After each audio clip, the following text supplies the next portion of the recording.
की एखादा जर समजा शेतकऱ्याला चांगले रिझल्ट मिळाले तर तो दुसऱ्या डब्यामध्ये जाणून बुजून ओतून औषध देतो वावरात, बरोबर आहे? कळलं नाही पाहिजे बाजूला का कोणतं औषध मारताना.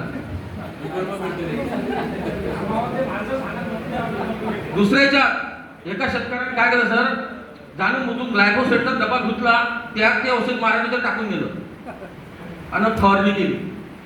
बाजूच्या शेतकऱ्याला वाटलं का ग्लायकोसेटची फवारणी केल्याने रिझल्ट, त्याने ग्लायकोसेटची फवारणी केली पुरा बगीच्याखाली.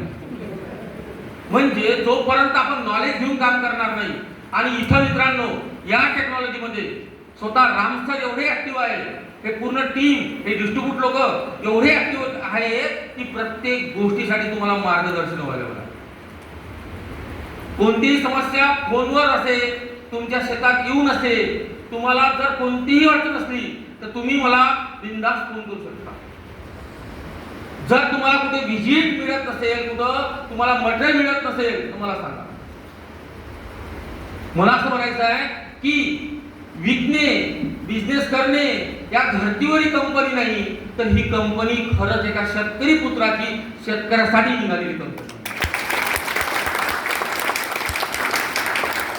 तळमळ. आणि आता बघा सर, रामसराकडे तुम्ही बघू शकता किती घंटे बोलले असतील. 5 घंटे. कधी बसले का काका तुम्ही एवढ्या वेळ पुढं? 5 घंटे बसलो आपण एकसारखं. का बरं बसले सांगा बरं? हा, जेवायचं नाही, ऐकायचं म्हणते. कारण की ती व्यक्तिमत्वच तसा मित्रांनो, कोणीही त्यांच्या मोहात पडेल. मला असंच म्हणायचं आहे, तुम्हाला विनंती करायची आहे या स्टेजवरून, या चांदूर बाजार तालुक्यातून सगळ्या लोकांना की आपल्या आपल्या भागातली स्वतः पहिल्यांदा आपली शेती सुधरवा, नंतर मित्रांना सांगा, जी मदत लागल ती संपूर्ण कंपनी, टीम, डिस्ट्रीब्युटर लोक सगळे करायला तयार आहे. धन्यवाद.